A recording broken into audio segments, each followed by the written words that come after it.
Out of the gate, JT on a Friday. Modelo. It's a Modelo Friday. We're brought to you by Modelo, the fighting spirit. Jump on into our YouTube feed. Check out the hat I'm wearing and the Rolling Stones concert shirt. You can only see the show if you're on our YouTube channel, JT the Brick. Be a subscriber for free. Get some good giveaways, some camp stuff coming up with Raider Nation, and a good place to just talk sports when we need to. Friday, most of us in radio should not be here. We should be on vacation. And I've had a couple of nice little trips. I was in Boise, floating down the river last Friday, right at this time. And we got a couple of days off here in July. And then we kick in with Raiders camp. And then we got training camp. And then we get ready for football and the beginning of the March, the relaunch. I'm calling it the relaunch of the Raiders, and that's the focus of the monologue brought to you by the fighting spirit of Modelo. So I've been here for several Raider launches. They used to have these things in the Bay called the Raider Rally. We would have rallies. It led to a Super Bowl appearance, Super Bowl 37. We would have big events, kickoffs to start the season at Ricky's in San Leandro. We've had kind of some things here in Vegas. We had what was called groundbreakings, which was really cool. You want to talk about MC and cool events, shoveling the ground, building the facility, the stadium, all of this stuff. I mean, really, really cool stuff. But we haven't been winning games.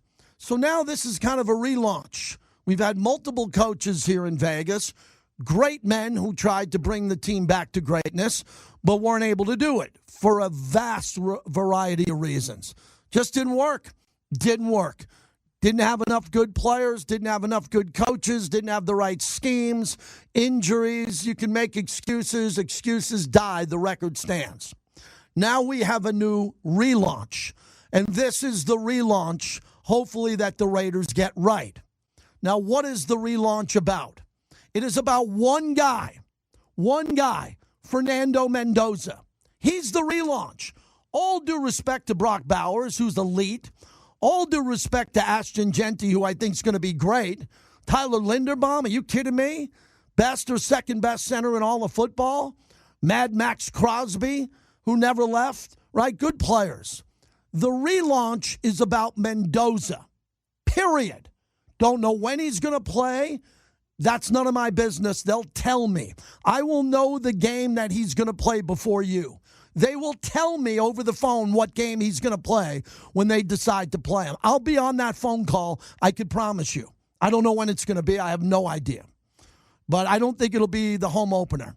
I don't think it's going to be that, because all indication is that they want to bring Mendoza along properly under the tutelage of Tom Brady and Clint Kubiak and John Spytek. And those are the guys who are guiding the relaunch of the Raiders. But let it be said, it's about Mendoza, because that's who it is in Washington with Jayden Daniels. Look at a top 10 quarterback now on Jeremy Fowler's list in Chicago. It's Caleb Williams. Do you think the Bears are going back to greatness without the quarterback? It's all about the quarterback. Look at Drake May in New England. New England was supposed to be in the dumpster. They were supposed to be in the gutter for at least 4 to 5 years. They get Drake May, and Drake May's in the Super Bowl. And then the king of all this, which I am shocked, and I hope it comes back to earth, is Bo Nix. Oh, my God. How'd they go from eating the contract of Russell Wilson, a potential Hall of Famer, a really good player, okay, a really good player, 2 Super Bowls, a Super Bowl champion, a Walter Payton Man of the Year. They ate his contract.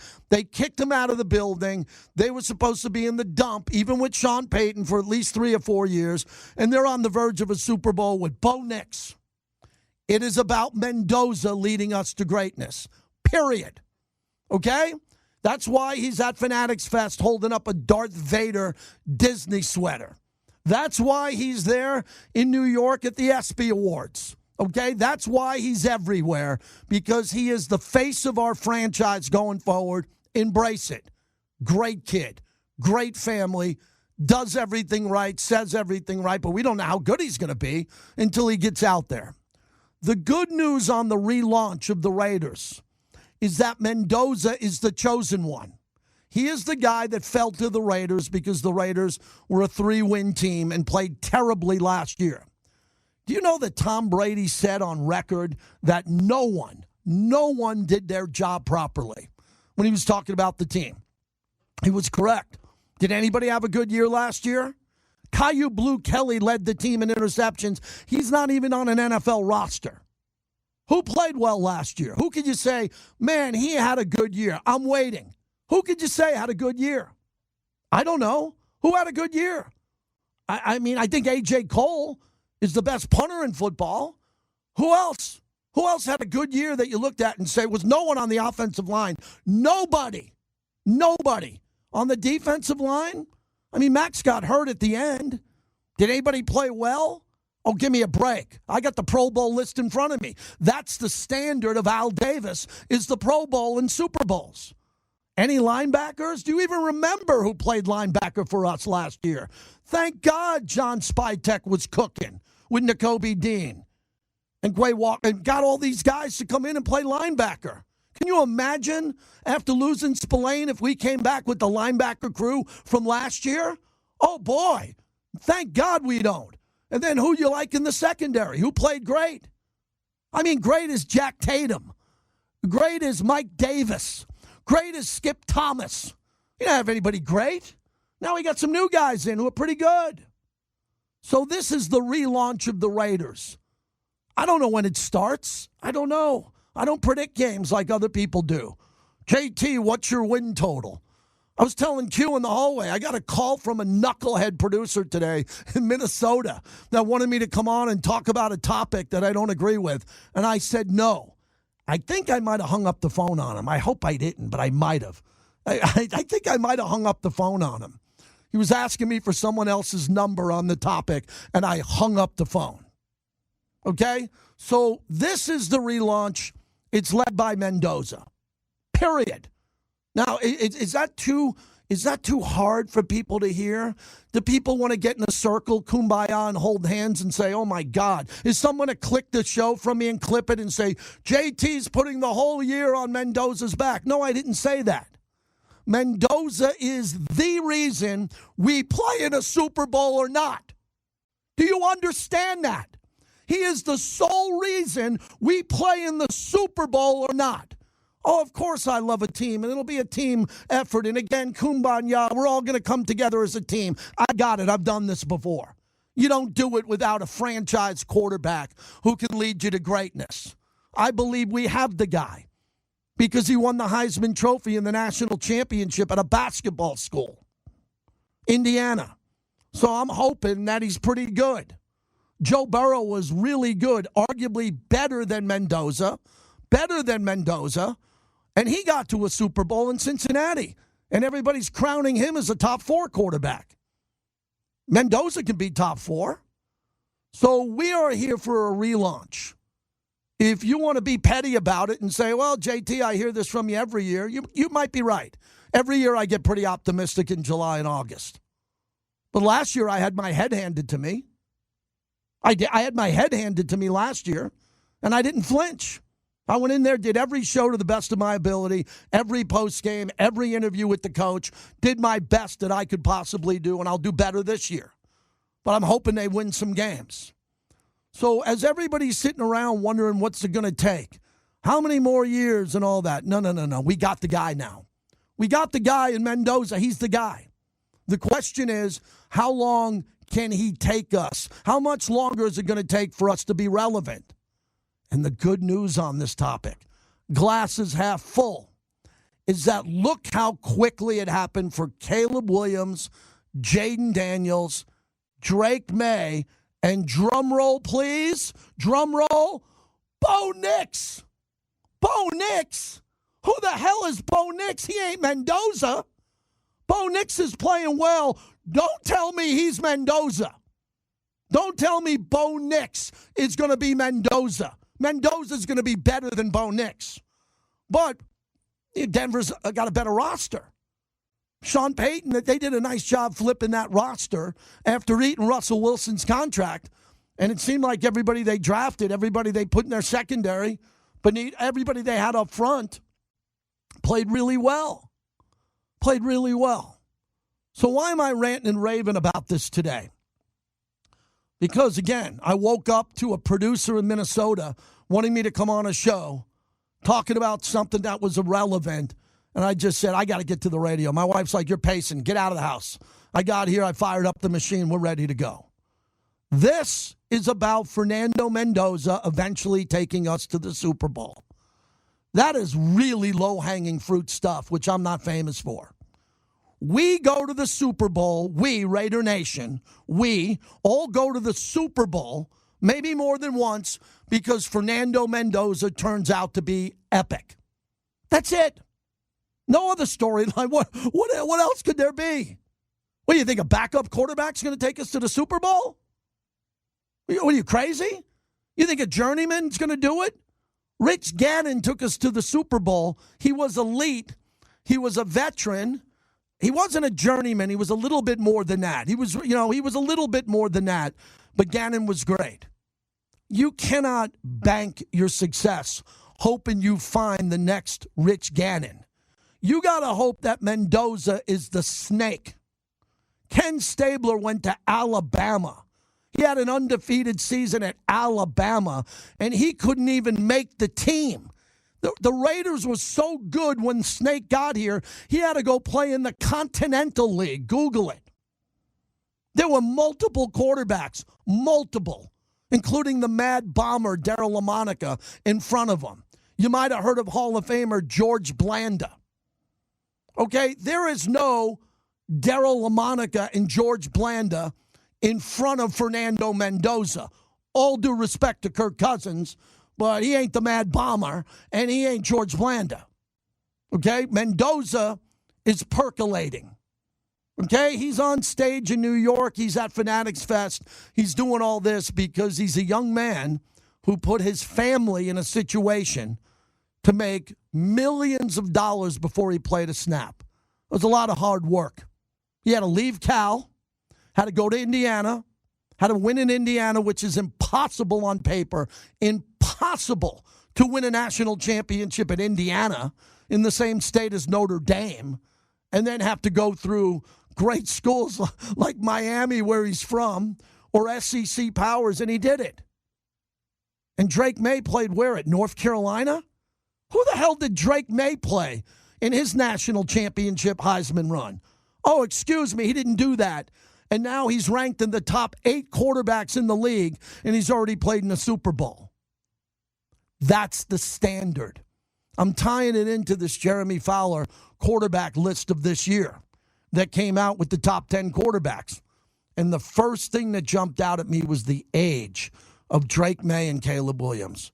And then I had to double check and Google the age of Fernando Mendoza, and it hit me like a ton of bricks, excuse the pun.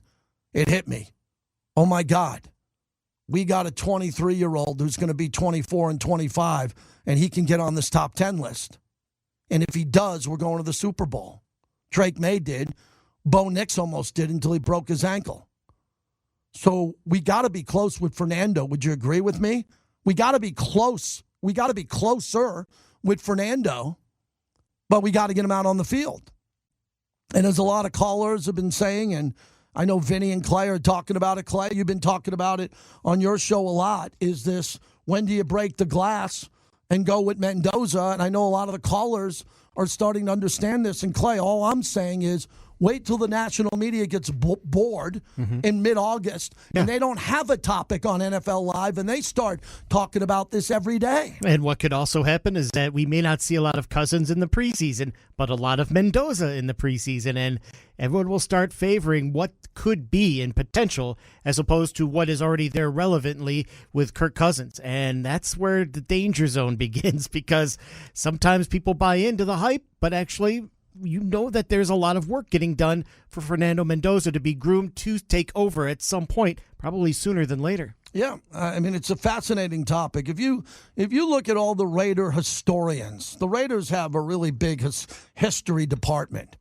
that I'm very aware of. And I kind of pop my head in the room all the time when I'm in the building. Silver and Black Productions and what they're doing with the Raiders' life and what they're chronicling with the Raiders is beyond incredible.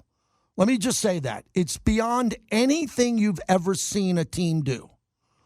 Okay, the Yankees haven't done this. The Yankees haven't done what the Raiders are doing behind the scenes to tell the story of this organization, because it's a really cool story. Not only do the Raiders have this great success in the 60s, mostly 70s, 80s, and we've been waiting for it to be great again, but the stories are some of the greatest stories ever, right? Diversity, first black coach, first female sports executive, all the stories that they have really make for a great documentary series that the Raiders are working on. It's incredible. I mean, what they're uncovering is a masterclass on a history lesson of a team. But we got to get to the future history of this team. The future history of this team is exactly what Kansas City had for the last decade. Kansas City, in our own division, put together a 10-year run that the Raiders would love to have, and the Raiders haven't had since the mid-'70s to the mid-'80s. Kansas City just had that. All those Super Bowl appearances, very Raider-esque. Kansas City was irrelevant from Super Bowl IV, a Super Bowl they never should have won because the Raiders swept them that year, and Len Dawson won the Super Bowl. That shouldn't have happened, but they got it. They didn't win a Super Bowl until Super Bowl 54. People are talking about this Raider 23, 24-year-old drought, which is fair. The Chiefs had a drought for 50 years, and look at them. If you were growing up and you grew up in the 70s or the 80s, the Patriots were trash. No one even watched the Patriots on TV. I grew up in New York. No one cared about the Patriots. In a window of 19 years, about 19 years, they built a dynasty with 6 rings. Incredible. Now the Patriots are widely considered one of the greatest franchises in NFL history. Not because of Steve Grogan and John Hanna. It's because of Tom Brady and what they were able to build with Belichick. We got to find a way, Raider Nation, to get back to a team that's going to be a dynasty-type team that will be in multiple championship scenarios. Again, the Raiders of the 70s should have won how many Super Bowls? They should have won 5. They should have won 5. Okay? They won Super Bowl 11, 15, and 18. Frank Hawkins is going to join us in a minute with his signature moment. He got one of those chips. But Mendoza's the chance we have. Let's embrace it. We don't have to run from it. They're not running away from Jaden Daniels in the nation's capital. Chicago isn't running away from Caleb Williams. And we're in a situation now where we don't know if Mendoza's going to play or not, which I'm cool with. I trust Kubiak. He's a sharp dude, really sharp. They're going to figure it out, but let's all embrace the fact that he's our guy. If he plays great to his ability, we're going to win a lot. I mean, a lot. We're going to be in the playoffs every year. For 10 years, we'll be in the playoffs, 7 or 8 of them, if this thing works out correctly. That's the way I see it, and that's the monologue on a Friday. That's really how I believe this. And I really believe that when you look at greatness and you're looking ahead, you have to have the building blocks. My Knicks got Jalen Brunson. You know who thought Jalen Brunson would lead the Knicks to a championship? Nobody. Nobody thought Stephen A. Smith had to sit down with him and go, look, man, you're a good player, but I didn't think you were the guy. And Jalen Brunson now will have a statue outside Madison Square Garden, a statue, and he will walk into rooms with Derek Jeter, Eli Manning, and he will walk in the rest of his life. He doesn't have to win another ring. One and done, baby. You won a ring, just like Eli. One and done. All we need is one from Mendoza. Get us going with one. And then the race is on. That's the monologue brought to you by the DeCastroverde Law Group. If you get injured in an accident, the brothers win. BrothersWin.com. Frank Hawkins. So what we're doing here is we're doing these signature moments. God, we came up with a great idea again. And the idea was simple. What do? It's the summertime radio. Let's get legends on or former players and talk about their one signature moment. We've never done that before. So far, it's been epic. Has nothing to do with me. It's about the guest. We had Rod Woodson, Phil Villapiano, Steve Wisniewski, and I got 6 others lined up. A couple of them will be live at camp as we're working that out. So I'm excited to do that. Frank Hawkins in about 10 minutes. Papa Meach checking in today in Colorado. Thanks for waiting. Go ahead. My gosh, JT, you are hot. People can't walk around you right now because when you do a monologue, I can tell when you're fired up. You're always fired up, but man, today, holy moly, I don't know. You know, Papa Meach, and you're in the space now. The one thing I know how to do is every day when the light goes on, go balls out as hard as I can because everybody deserves that. But it's summer, man, and summer, as you know, you got to reach for topics, baby. We got to reach until football.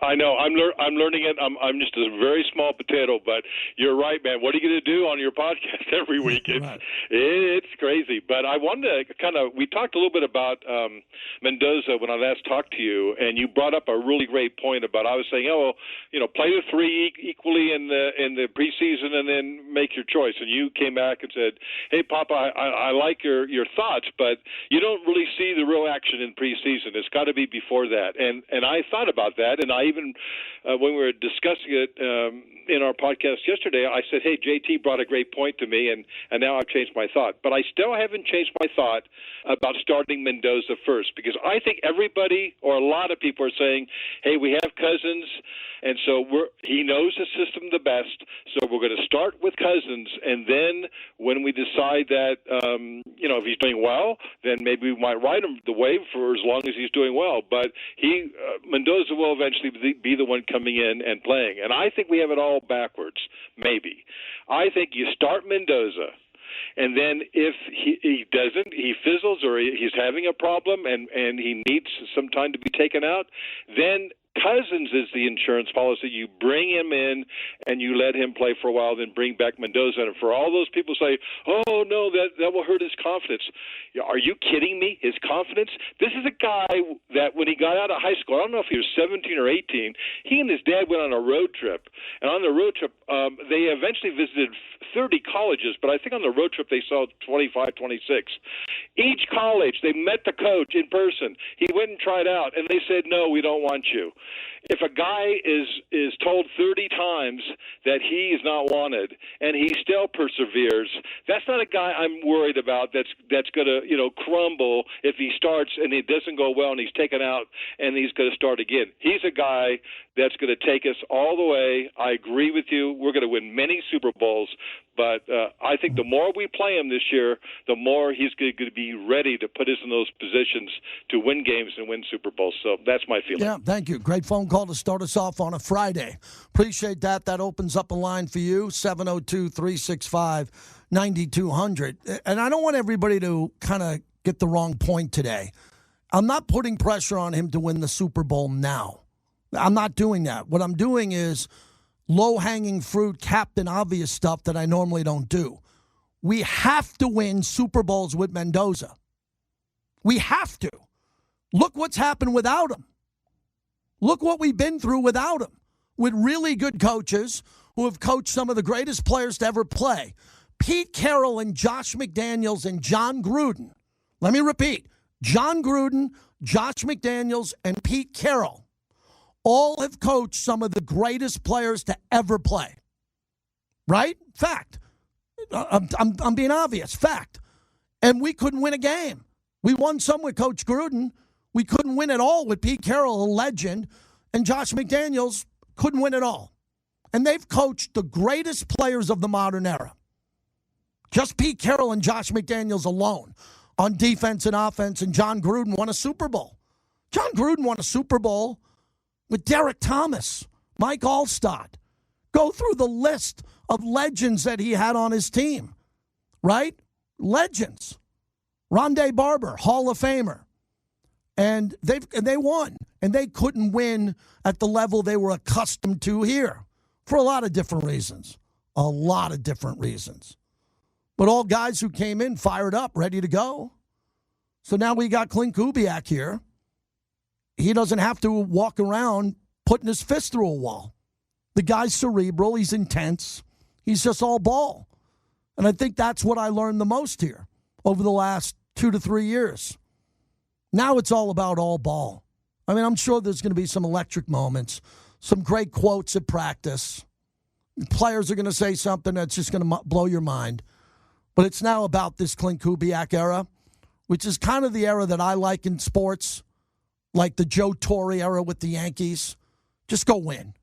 You know, Joe Torre with the Yankees winning 5 World Series, that guy wasn't smashing lockers and breaking water coolers and running out on the field shooting baskets. He just wanted to win. And I think that Clint Kubiak, not that I compared him to Joe Torre, but I'm comparing him to just all ball. Just go out there. It's not about the flash. Just coach him up and get ready to play. All right, when we come back, Frank Hawkins, a legend in Vegas. Played high school ball here. Do you know, Clay, he's the all-time leading rusher in Reno history? What? All time. Up north, a great entrepreneur businessman. And next in my Signature Moments series, as we begin on a Friday, JT and Clay right here in Vegas. And Las Vegas, not done yet. All right, that's a Raiders touchdown. We need more of those. We got a lot of them from this guy. My Signature Moments series, Raiders legend, Super Bowl champion, all-time leading rusher at Nevada, an entrepreneur and businessman here in Vegas, Frank Hawkins. Frank, I hope you're well. How's your summer going, my friend? It is hot in Vegas, but the summer is well. All is well. How you doing, JT? I couldn't be better. How do you get through the summer? You're from here, Western. You're a great career. How do you get away in the summer? Do you just stay in the air conditioning in the pool? How do you get through all these summers?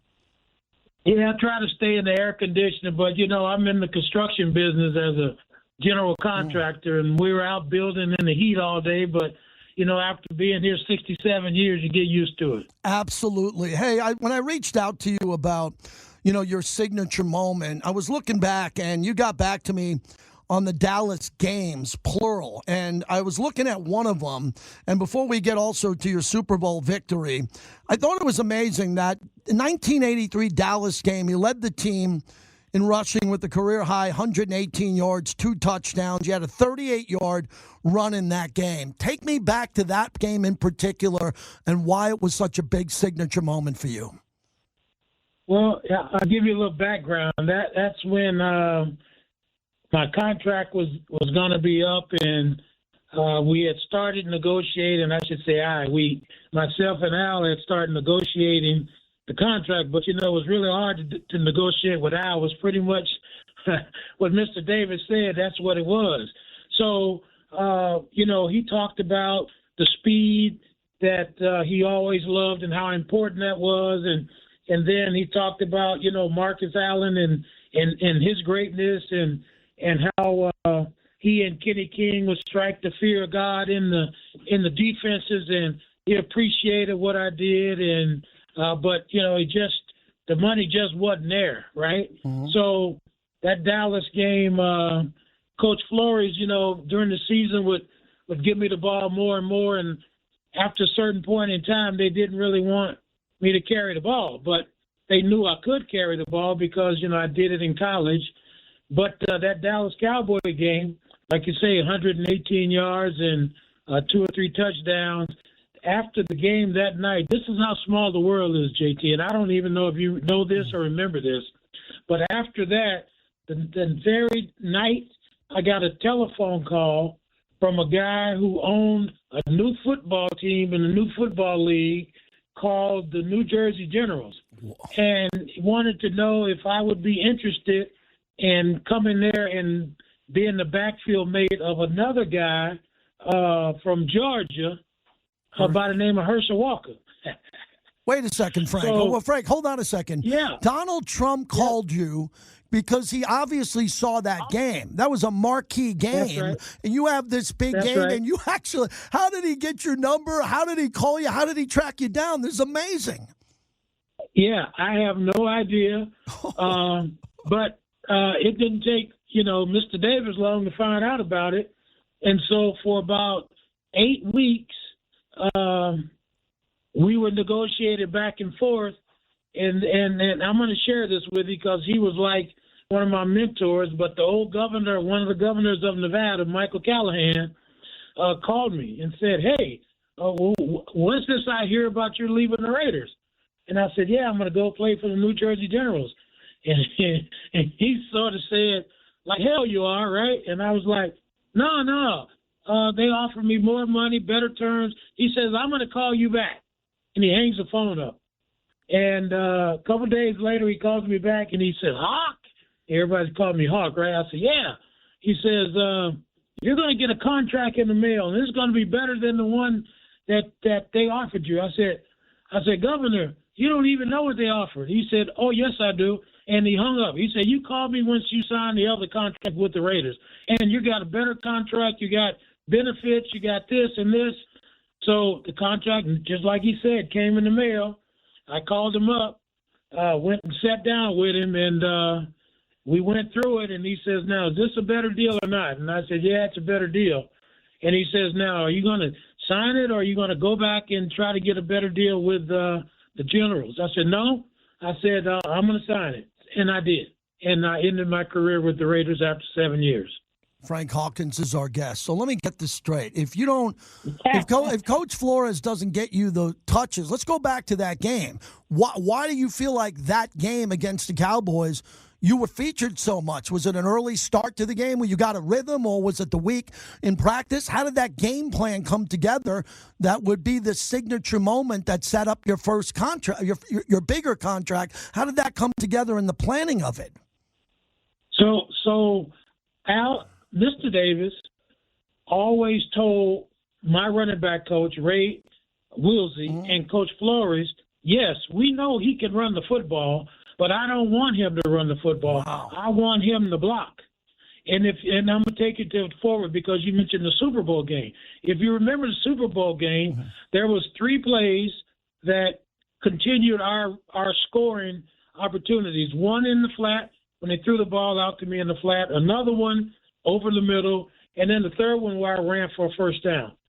But I knew I could carry the football. That same year, Marcus Allen was hurt in the Redskin game that we played the Redskins in Washington, and we ended up losing on that kickoff return, which we should have won. But that game, if I remember, it's been a long time, but I almost rushed for 100 yards in that game, and I played running back and fullback because Marcus was hurt and didn't play. So Kenny and I in the backfield together. So I always have the ability, but Al, and he explained this to me that he wanted my primary position because of what he needed, the way he designed his team with the speed. He needed me to block, number one, to make the holes for Marcus, and number two, be able to sit in the backfield and read the defenses. So if people come in off the corner or blitzes that the quarterback not see, be the secondary quarterback in the backfield to pick up anybody who cleared that path. Wow. And that's what I did. Wow, Frank, that's really interesting to me now and all the fans listening, because Ashton Jeanty is an incredible talent. And you watched last year, he couldn't even get to the line of scrimmage.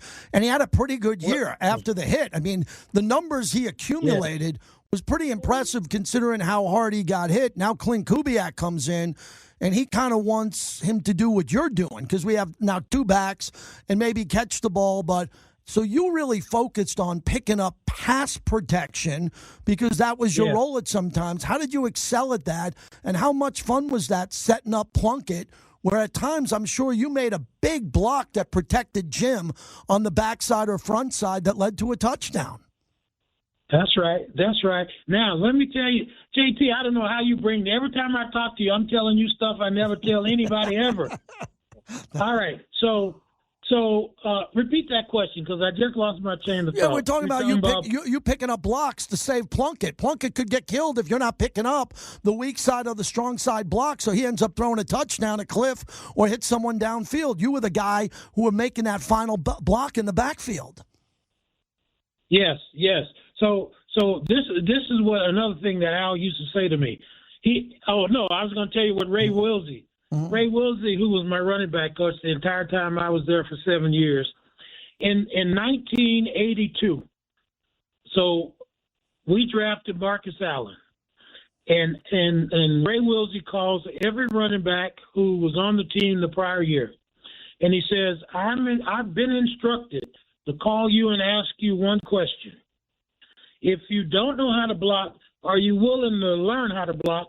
And we're going to draft the guy that wears number 32 from USC, and his name is Marcus Allen. You might have heard of him. I said, oh, yeah, I heard of him. He says, well, he's going to get drafted by the Raiders. He's going to be the starter. We're going to change our offense to an I-back offense. I said, I'm familiar with that. And he says, so the question is, and I'm asking all of the guys, will you block? Can you block? And if not, then we're going to trade you or cut you. So you make up your mind. Wow. And so I said to Coach Wilsey, I said, Coach, how hard is it to block? And he said, Frank, blocking is 95% heart, 5% technique. I said, Coach, then count me in as a blocker. Unbelievable. And he said, okay, I'm going to tell Mr. Davis that. I said, you got it. I'll see you in training camp. And that's the way that went down.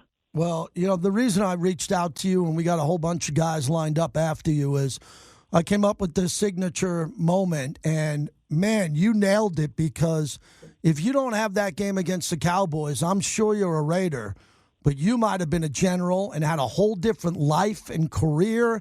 And then that great game against Dallas and your Super Bowl legacy and a new contract. I mean, man, that was exactly what I wanted to accomplish here, that there are certain moments in your life today, as you said at 67, that you look back on and say, right time, right moment. And you just told that story, and you'll never forget that moment. It changed your life. That's right. Amen. 100%. Good talking to you, my friend. I'll see you Alumni Weekend. You got it. I look forward to that. And let me just say this, too. So that's another thing that Al started, and we all know the greatness of Al Davis. But, I mean, I'm a proud guy. Like, we're born a day apart. So what Al started with the Raider alumni, JT, and I know you see it and you live it and you participate. But for the guys like who've been there, who had heroes that took them in, I remember when Al used to have the older players on the sideline talking to the younger players. I mean, the Raider family, including the fans, is truly, truly nobody can understand unless you're in it. And I just want to thank you, bro, for calling.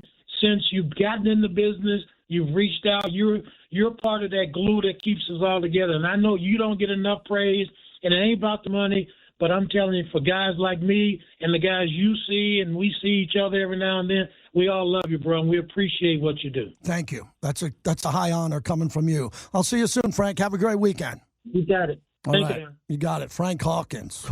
Wow. Oh, that made my week. Frank Hawkins, Super Bowl champ, on that moment, his signature moment. So it comes down to the fact that he has that game in Dallas, gets the call from Donald Trump because he watched it on TV to try to pick him to come to the Generals with Herschel Walker. And that starts the negotiation of his new contract, Clay. Isn't that and he's a big Vegas guy. And I've been around Frank, but not as much as a lot of other people. I never knew that story. It's crazy. Yeah, I mean, of all the great stories that Frank has and has been a part of, that's one for the books, man. That was crazy. But it shows you like how influential Donald Trump was back then, trying to get that league up and running, but also trying to control it at the same time. Absolutely. DeChambeau, 7 under. Wait a second. I'm standing up in the studio. He shot a 66. Sam Burns shot a 62. The leader, Herbert, shot 62. Scheffler, 4 under. He shot 68.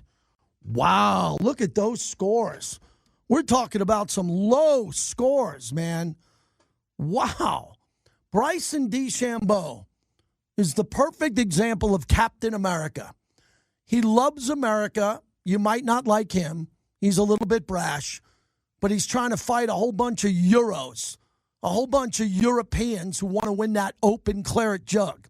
You better believe I'm rooting for the flag. I root for the flag, the red, white, and blue. I cannot believe that we have American golf fans that root for Rory McIlroy and Tommy Fleetwood.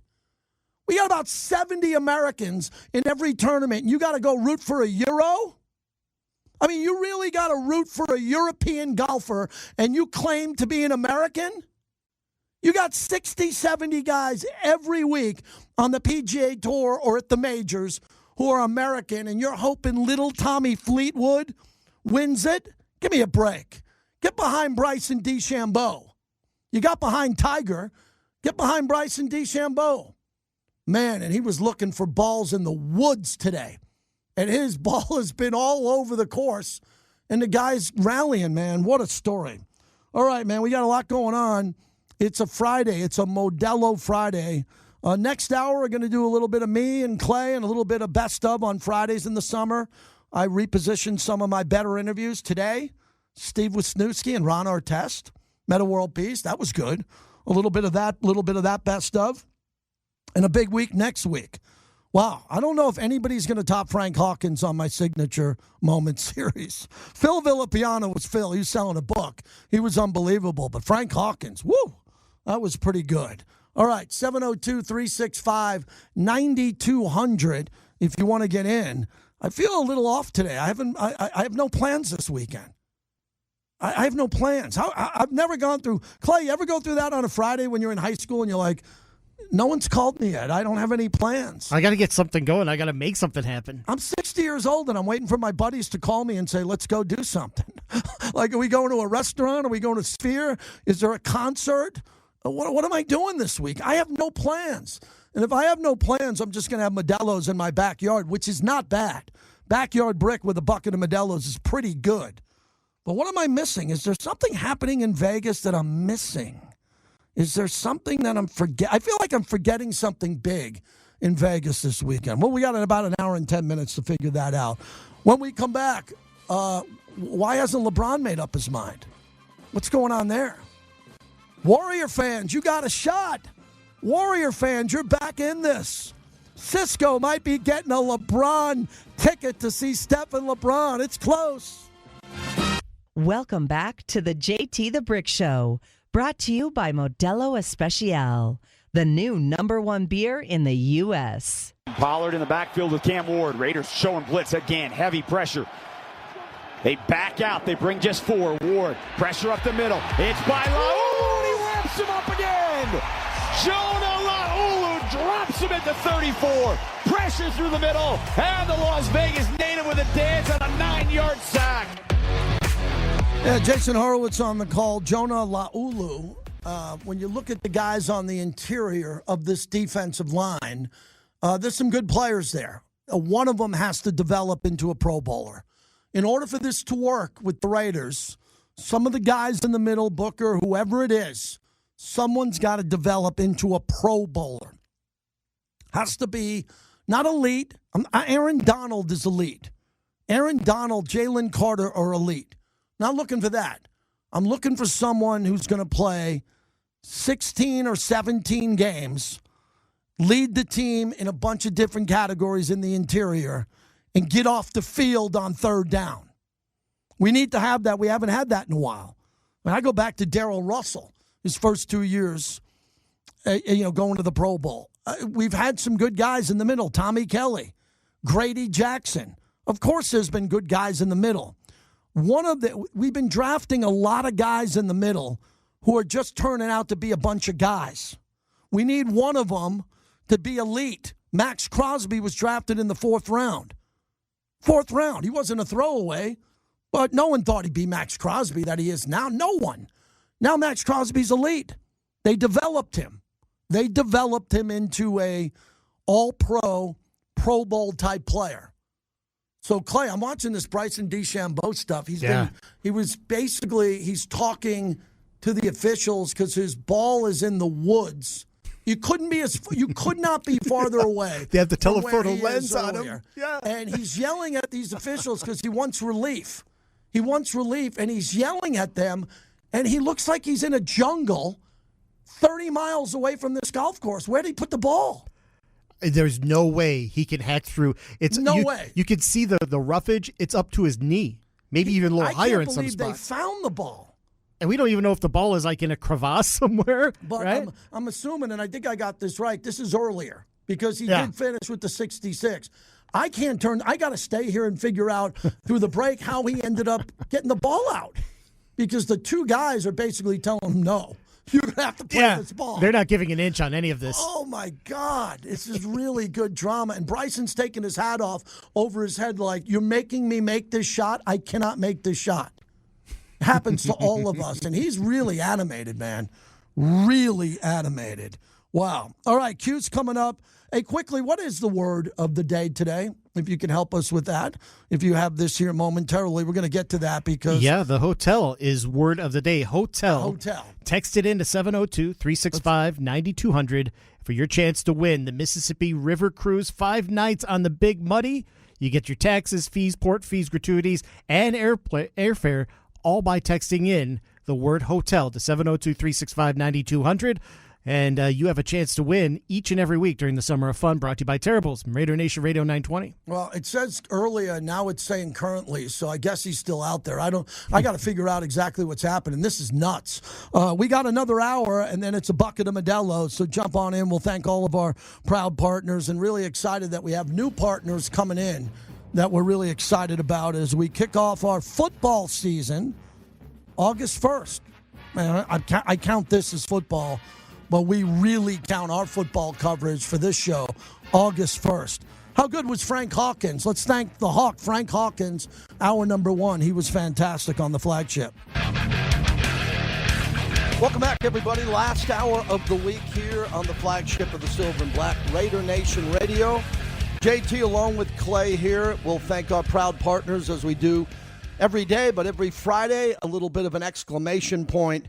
And we'll tell you what we have lined up for next week, which isn't much. It's really the last weekend. Next week is really the last week and a half of summer Raider vacation where the Raiders are out and they're ready to come back in for rookie, not veterans reporting, rookie training camp. With new coaches, it's a big deal. We got some rookies that are going to have to play this year. We, Raider Nation, got a quarterback in Fernando Mendoza, the top pick overall. It gets going here. So as I'm looking at halfway through July, a little bit more than halfway, now we'll start getting closer to the veterans reporting training camp, and that's going to be somewhat exciting. I mean, I'm excited. I'm excited every year. I really enjoy training camp. It used to be in Napa. I like Napa a little bit more. No disrespect. If you know Napa and you know what was up in Napa, Napa was fun. We had a lot of good times up in Napa. And, you know, being back here, it makes a lot of sense here in Henderson to just get everybody completely locked into the building, everything that happens in that weight room, all the trainers, all the medical staff, everybody working hard to get this team ready. So that's something really cool, and we'll get going with that starting near the end of next week. And then we'll put out our calendar. You know, there's going to be training camp days where you can attend if you're a season ticket holder. There's one big event that's open for everyone at Allegiant Stadium, and I'm imploring everybody to go to that. It's $5. That's it. And that goes directly to the Raiders Foundation, and you know what the Raider Foundation does. They raise a lot of money for mental health. I mean, I was just at the Raider Foundation Raider Gala where Elton John performed, and all the proceeds from that and all the money that was raised through the Raider Foundation went to so many epic causes. So that's coming up here, an open practice for everyone at Allegiant Stadium. So, you know, on Friday, second hour of the show, I like to take a little bit of a look back at the week here. Our Steve Wisniewski interview was a big deal. So I decided this summer what we're going to do, as we did earlier in the first hour, is talk to former Raider players, mostly legends. It could be a Hall of Famer. It could be a borderline Hall of Famer. And Steve Wisniewski is no borderline anything. He's one of the all-time greats. And other players that I'll be talking to throughout training camp to get their signature moment. And I knew reaching out to Steve Wisniewski, he got back to me in under 5 minutes on text, and he had a couple of signature moments, but one big one that he wanted to talk about. And, man, I winded him up and let him go. My conversation with Steve Wisniewski. So my goal this summer was to talk to Raider former players and legends about their signature moment. I thought that'd be nice. And a lot of people think it's a Super Bowl or this. No, it's what's their moment that they go back to, their signature moment. And Steve Wisniewski's been a great friend throughout his career, which I believe should be a Hall of Fame career in Canton, Ohio, and we still push towards that. And Wiz got back to me with a regular season finale against the Kansas City Chiefs, January 2nd, 2000.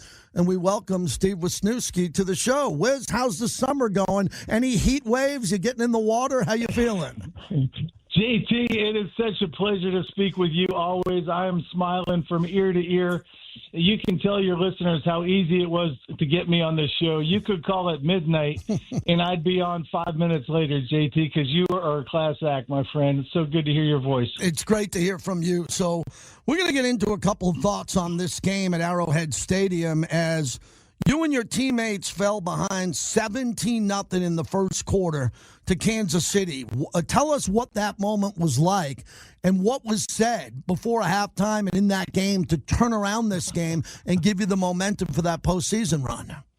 Yeah, so let's bring the listeners back. It's 1999. John Gruden, all of our favorite, he came in 1998, and we felt so high about him and had a disappointing season. We started out 6-2, ended up 8-8 in that year prior. So here comes 1999. We signed Rich Gannon. He was our quarterback, and I'm a huge Gannon fan. Rich will outwork anybody at all times, smartest guy on the field, gives you everything he had. We signed him in 1999, and we knew we had something special with Gannon. And we also believed in Gruden. Like every game, I wanted to play anyone, anywhere, at any time. I just had that mindset. But it was a frustrating year. We were rolling into that game, the season finale, with 8 losses and 7 wins. And it was one of those seasons you're like, what the heck happened? I mean, how do we have 8 losses? And we're fighting now just to be a 500 team. But if you look at that season and those 8 losses, all 8 losses were 7 points or less. And I believe, don't quote me, but like 6 of those losses were 4 points or less. I mean, we were battling and just couldn't win some games. So our arch rivals, the Kansas City Chiefs, I always loved playing on the road. Just the atmosphere, the noise, the animosity that they had. That rivalry goes back to 1960. For some of you listeners that don't know that, and you go to Arrowhead, a couple of things. You're going to be cussed out. You better keep your helmet on as you run in and out of the field. Those fans are hardcore. So, they have these Raider hater rallies before the game. Marty Schottenheimer would talk so impassionately, the head coach of the Chiefs then, he would literally cry in front of his team, talking about, trying to spin them up to play the Raiders and get some emotions flowing. Well, the Chiefs, they had their destiny in their hands at that time. They were 9-6. If they won the game, then this is a season finale. They were assured a wild card spot and in the playoffs. And we had nothing to play for but pride. And but yet we also, Rich Gannon was making his first return to Arrowhead because if you recall, they discarded Rich Gannon. The Raiders signed him. They decided they wanted to keep Elvis Grbac instead. Spoiler alert, that didn't work out so well. We got Rich Gannon. Rich ended up making a Pro Bowl that season in 1999, and he ended up 4 consecutive Pro Bowls for the Raiders, even becoming league MVP. And I love that story because, you can see how one guy leaving a franchise, getting a fresh start with a different offensive mind, what it can do. And I'm a huge fan of Rich and what he did for the Raider Nation. But so we're rolling into that game. We wanted to be spoilers. They had to win the game. I felt great about the game plan. I laugh all the time, JT. It's like I am so glad I don't bet on sports, man, because there's so many games where, like, I would say, I'm betting it all. We are going to beat this team, and this was one of them. But yet we get down 17 points in the first quarter with 7 minutes left in the first quarter. We're down 17-0. We go like 3 plays and out as offense. We punt the ball, and they run it back for a touchdown.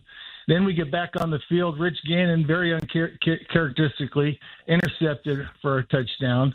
Then they get the ball back. They score a field goal. So we're down 17-0, just feeling like, what the heck just happened, you know?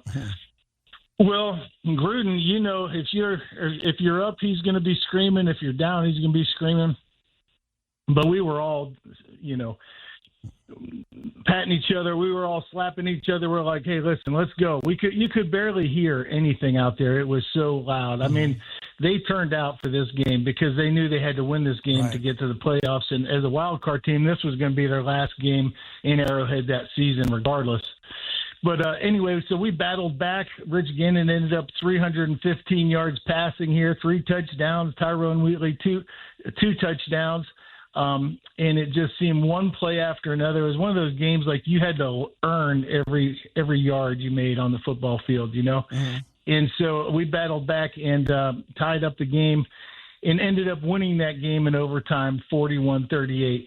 And I just remember it wasn't for anything other than pride, right? Mm-hmm. I mean, we just barely got to a 8-8 record, which a winning season. I mean, it's not anything to be writing home about. But we ran around that stadium like we just had an Olympic gold on our medal on our neck, and we knocked the Chiefs out. Their fans were just instantly hushed. Their head was down in dejection. You know, Marty Schottenheimer looked like, you know, he was choking on ice cubes or something. I mean, he was so beet red, his face. And we were congratulating each other. And I was so happy for Rich Gannon. And, you know, he got a chance to prove them wrong at home. And but that was really a turning point game for us because the next 3 seasons, as you know, Raider Nation got on a roll. And it was like proof that we believe in John Gruden and good things are going to happen. And, you know, when you're swinging that hammer in the coal mine and it all looks bleak, man, just keep swinging, just keep hitting the hammer. And the next year we went 12-4 and we were AFC champions the next 3 years, I guess. Mm-hmm. And then we were 10-6, 2 playoffs, and then, of course, a chance to appear in the Super Bowl. Yeah. We did appear in the Super Bowl. So it was just kind of a capstone. That was kind of a turning point game for us. Like believe in each other. Don't look at the crowd. Don't look at the score. Keep your head down. Keep working. And you know, it felt like finally that season was over where we were struggling and coming up short. And we struggled and came up with a win to end that year. Absolutely. Steve Wisniewski joins us on Signature Moments, our series for the summer. This is great because I remember how important it was, and it was a turning point. And then in the following year, prior to the 2001 wild card game versus the Jets, pick up the story when word got out throughout the organization that you might be retiring. You went to your team meeting Friday before the game. John Gruden addressed the team, and he said, hang on, we have a special presentation. You pick it up from there. Yes, sir. So now we're jumping ahead a couple of years. It's 2021. I had announced before this was going to be my 13th season. I always respected guys like Howie Long who played their best football and they walked away when they were still at top. And I wanted to do the same thing. I had told them, you know, this is going to be my last year. So we're rolling into a playoff game. We're hosting the Jets. And in the playoffs, you never know how long, you know, the season's going to go. It's sudden death. You lose, you go home. Well, we're having a team meeting on Friday, very custom, nothing out of the ordinary. I'm in the front row, as I always am. That was my seat. Offensive line was always in the front row right in front of John Gruden. He goes through the business of the day, talking about the game plan, talking about what's going to happen this weekend. And he's like, hang on a minute. We got a little special presentation.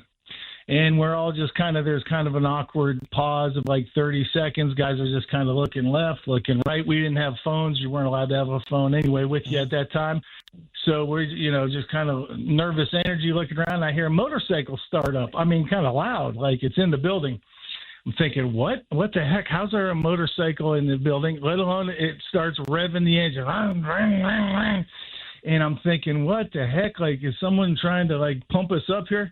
And sure enough, Greg Beaker comes riding down the side aisle of the team meeting room, revving this engine. I look back, I see Beak on a motorcycle. I know he was a big motorcycle guy. I'm thinking, Beak's lost his mind. Like, what is he doing? He's trying to pump us up, you know? Mm-hmm. And he rides his motorcycle right up in front of me, right up onto the stage, and he's revving the engine real loud, and he turns and he's smiling at me like the cat that ate the canary. He's got this big smile on his face, and he's looking right at me. I'm thinking, what the heck is Beak doing? And then I see the number plate on it. Says 76. He put my number on the number plate of this XR400 Honda dirt bike. Wow. And John Gruden calls me up. He says, Beak, take over. And Beak said they just took a collection, $100 from every guy. They wanted to do something special for me to thank me for all my years at the Raiders and all I've poured into that team. That is and I amazing. tell you what, I've kind of got misty eyes, JT, because one, I know a couple things. Guys are cheap. $100 was a lot of money back then. Getting these guys to pony up for anything was nearly impossible. Secondly, in all my 13 years at the Raiders, we'd never done that. I'd never seen any going away present like that ever. And then to see my teammates all explode and clap and come up and hug me and stuff, I mean, it just meant the world to me. Incredible. And that's the Raider Nation for you. That's the Raider teammates. My teammates are still that close now. That's why if JT the Brick calls me, he's got my real number, and I call him back within a minute and a half and say, anything you need, JT, because family's family. Yeah. And those things you can't put a price on.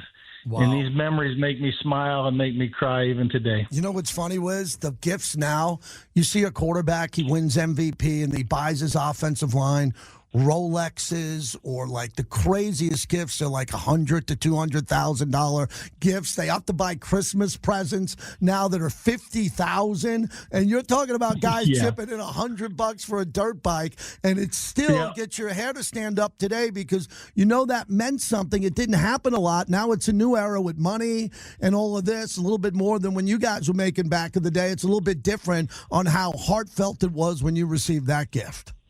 Yes, sir.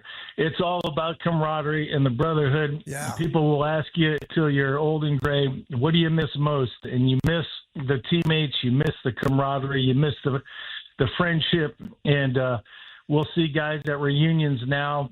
It's very special. Guys you haven't seen in 10 years, 15 years, 20 years, you give them a hug right away because you have that shared life experience.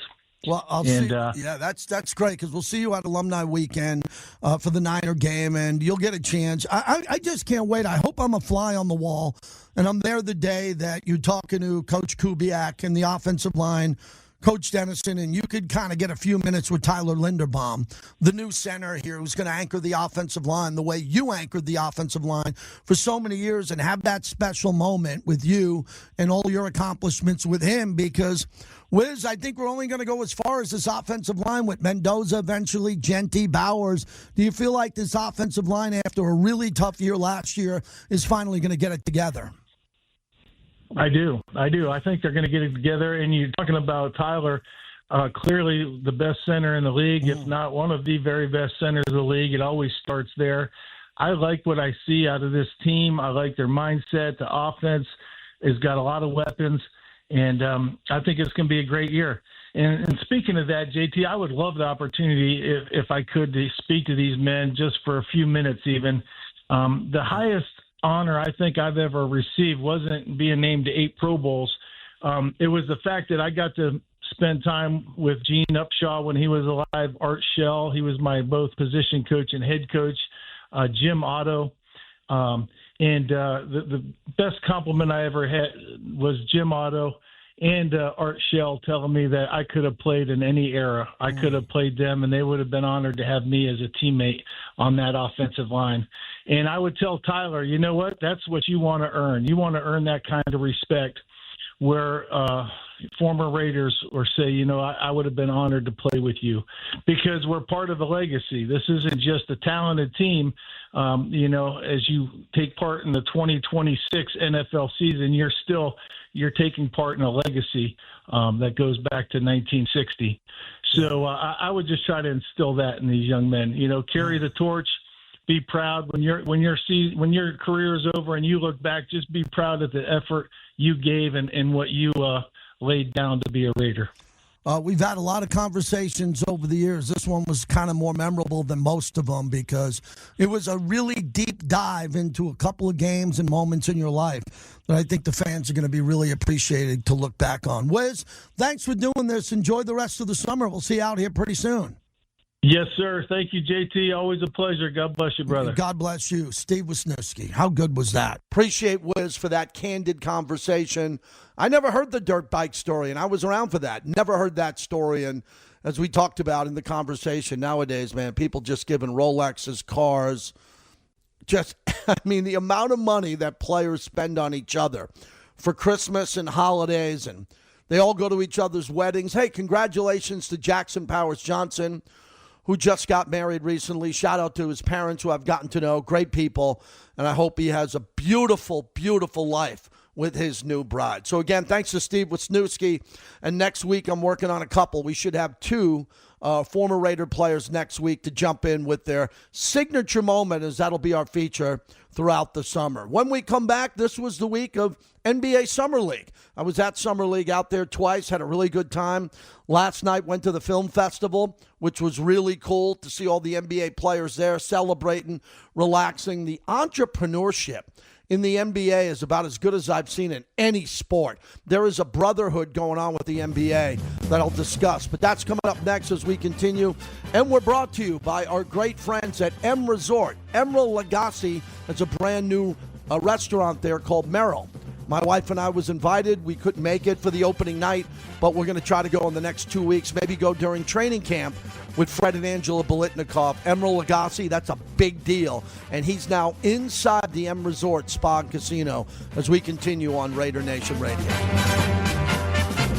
Welcome back to the JT the Brick Show, brought to you by M Resort Spa and Casino, the official hotel of the Las Vegas Raiders. Welcome back, everybody. JT at Lotus Broadcasting as we are wrapping up our final hour of the week. What a week. Good week this week. Thanks to NBA Summer League.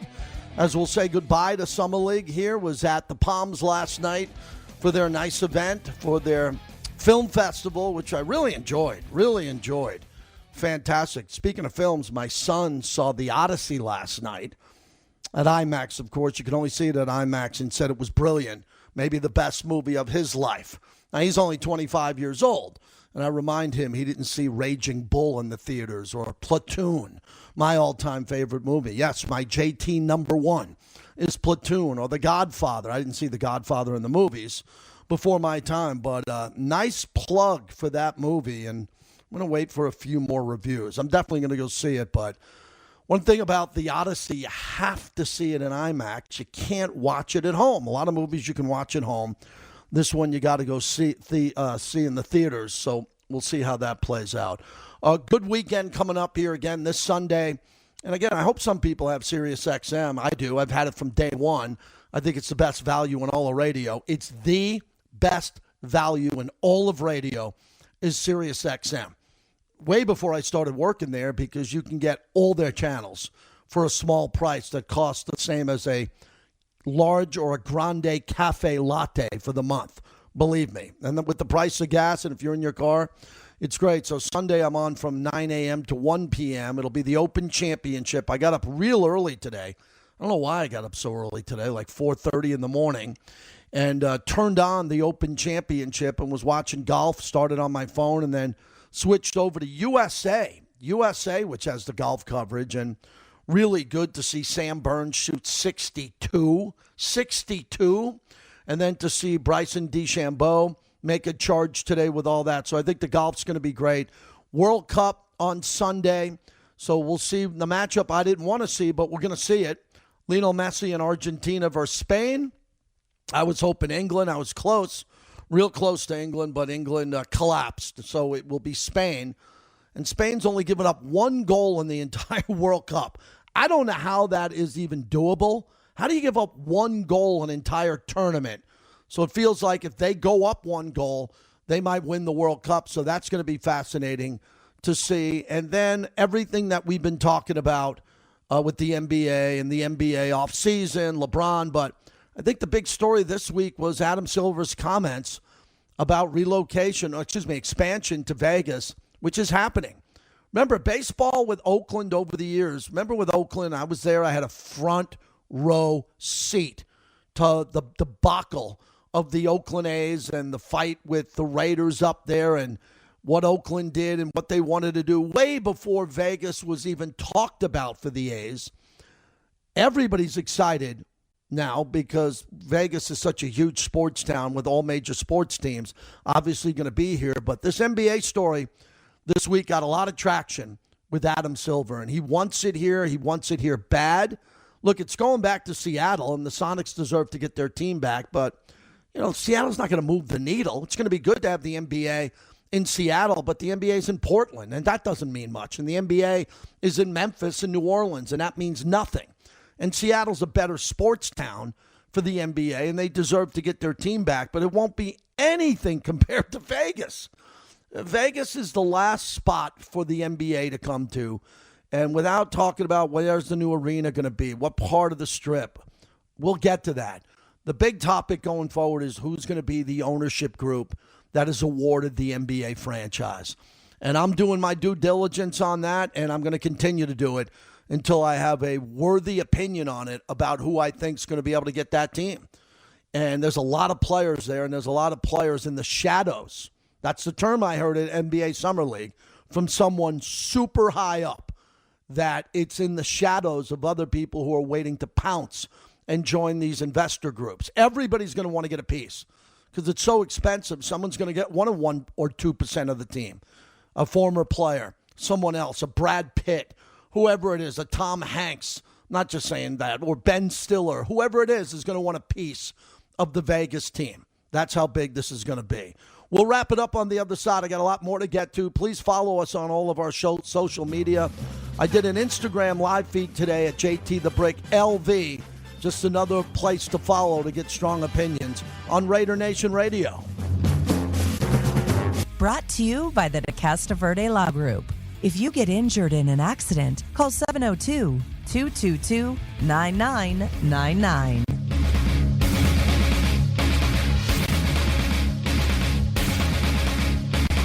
Welcome back, everybody. JT with you as we wrap up this great Friday on the flagship of the Silver and Black, Raider Nation Radio, with a lot to discuss here. And I was pretty excited with some of our conversations that we had. But talking to Brandy, who did all of our social media yesterday, which I really appreciate, our conversation you might have missed, it was at the beginning of the show as we were getting up to speed.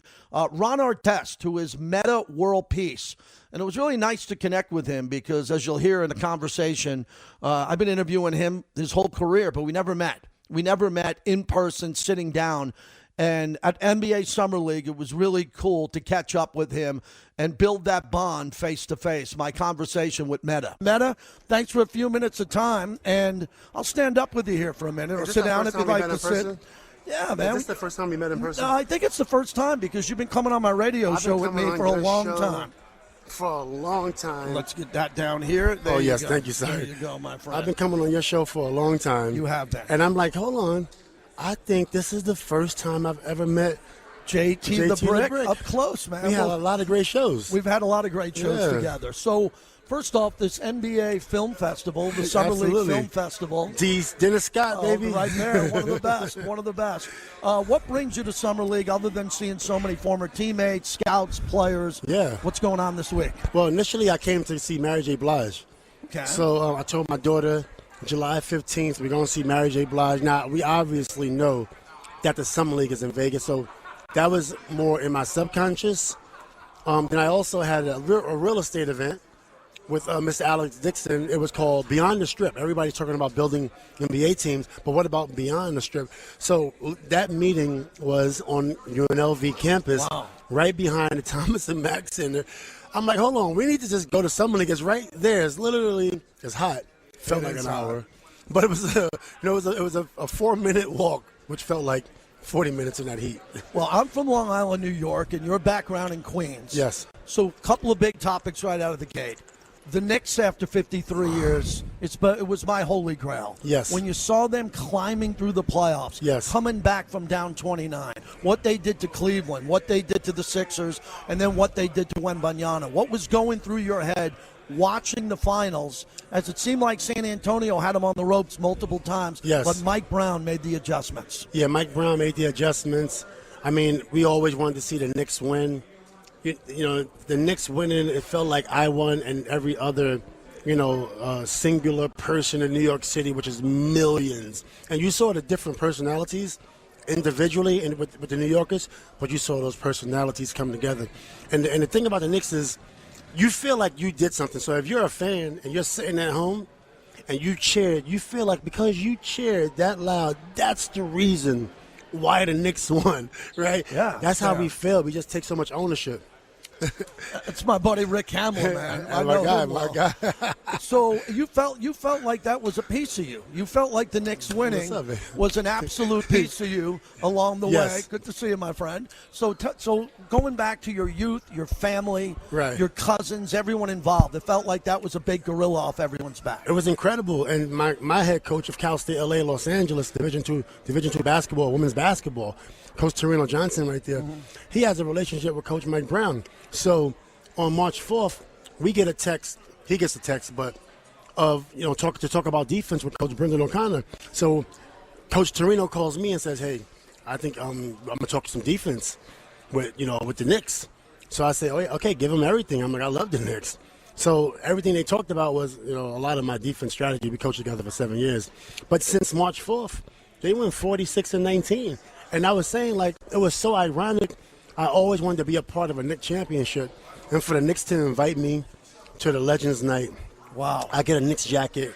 I played for the Knicks for 3 months. It was only 3 months, but it was good. Then I also contributed in some sort of fashion, to the, since March 4th, they went 46-19.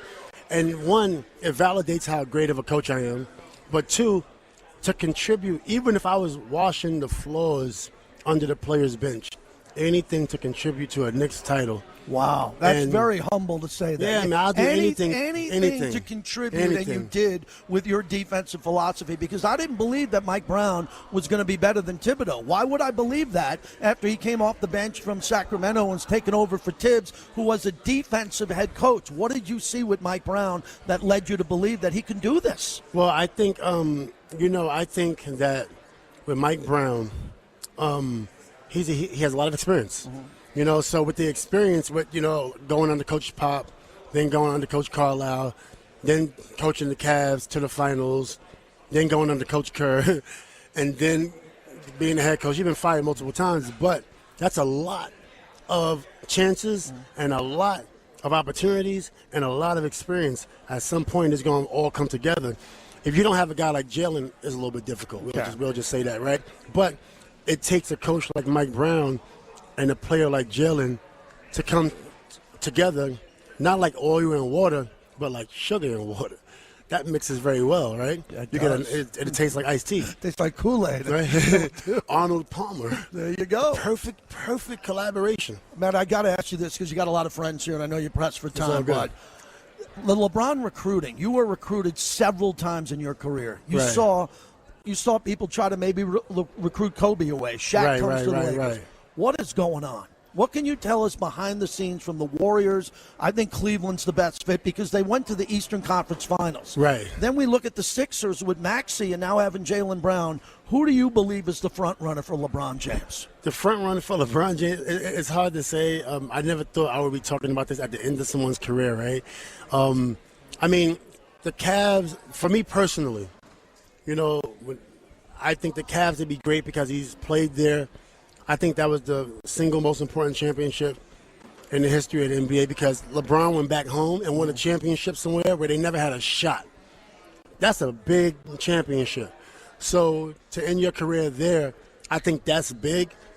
I think now for an opportunity to win a championship, he has a decision to make. I know he wants to win a title. Now, do you go to the Warriors to win that title? I mean, clearly the Cavs could have won. James had a rough series. So do you go to the Cavs, right, to win a title back at home, which would be the biggest story for him? Or do you go somewhere else. So, he has a decision to make. If he needs help, he could just call me, and I'll help him make the decision. But you know Draymond and you know Steph, and when Steph picks up the phone, right. compared to anybody you ever played against, other than Mike and a few, right. what does that do with Steve Kerr, Draymond, and Steph, right. and Jimmy Butler to try to make that happen? And that's a different dynamic. That's way different than the Cavs. That's playing with a legendary Stephen Curry, right? Stephen Curry wants to win another title also, and he probably will. And the window's closing with Wembanyama becoming more like Wilt Chamberlain. The window is closing. The window is actually, hey, Michael Bibby's here. He calls me Arthur. We'll hey, have Mike, a break here to say hi to I was Mike telling Bibby. him that the window's closing with Wembanyama. Like the window's closing for other people to win a championship. Coach Mike Bibby. Coach, how are you, Future Mike? NBA head coach. Raider Nation, good to see Mike Bibby. The greatest player ever. Mike Bibby, a Hall of Famer. Huh? I'm going to come on the other side. Hall of Famer, Mike Bibby. So you think that with the window closing, Wembanyama's going to win how many? Guess. No, Wembanyama is going to win 7 titles. Russell won 11, Mike won 6. Yeah, Wembanyama is going to win 7 titles. One got away from him. It's going to be hard now because Russell won 11. How many did he lose?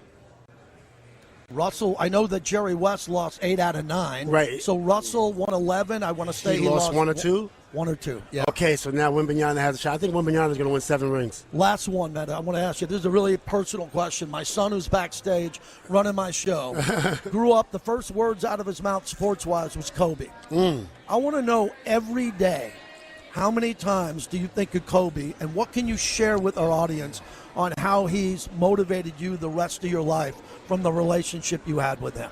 I think Kobe motivated me just seeing his work ethic. And he added some emotional control to my game. I can still be intense because he was intense. But also with that intensity comes responsibility. So you have to monitor. Some people got to monitor their intensity. Some people got to monitor their passion because the mind, the body doesn't work like that. The body says you're really happy or you're really sad, right? It doesn't really know the difference. So if you have no control, and that's where you get a guy like Derek Fisher and a guy like Kobe Bryant to help me channel that passion into greatness, and then that's where you get a focused player in the finals. So that's like long-winded. No, it's not. But that is probably the best explanation that I have in terms of Kobe's impact on me. And that's the question I asked because you have a long life in front of you. And yes, you feel like you have the best mindset now that you've ever had in your life for your kids and your life and your business going forward. You're in the sweet spot of your life right now? I mean, I would think so. You get older, and I think sometimes with the environment, it's hard to navigate who's parenting.